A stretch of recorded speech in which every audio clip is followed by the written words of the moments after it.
Good morning mga agafi. Dito ulit tayo sa isdaan. Medyo magpapakain tayo ng frozen duck niya.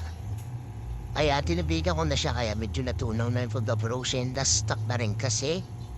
Ito binigyan ko na itong mga gafi natin. Ito ABM. Isang buwan mahigit na ata to. Ito yung freebies galing kay It's All About Coffee na nung bumili tayo ng isda, ito yung pa-freebies niya.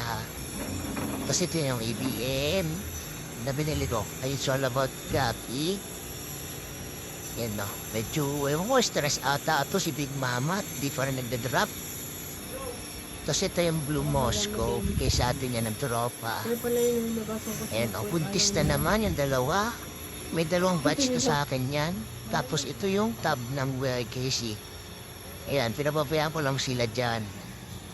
Tapos ito yung feathered fry natin. Ang dami din yan.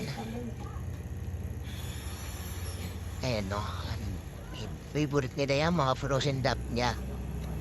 Tapos ito yung Blue Moscow. Ito yung padalong batch. Dami rin yun o. Itim na itim.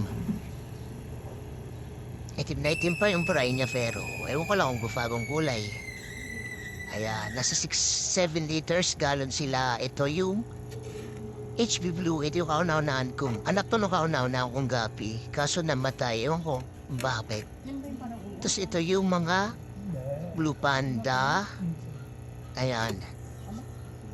Konti lang to. Mga 5 lang ata to. 6. Tapos ito yung anak ng AFR. Isa nga lang namatay na ewan. Ewan ko lang kung bakit.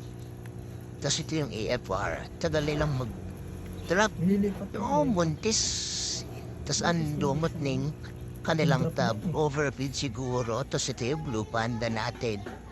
Kaya buntis na rin yung female.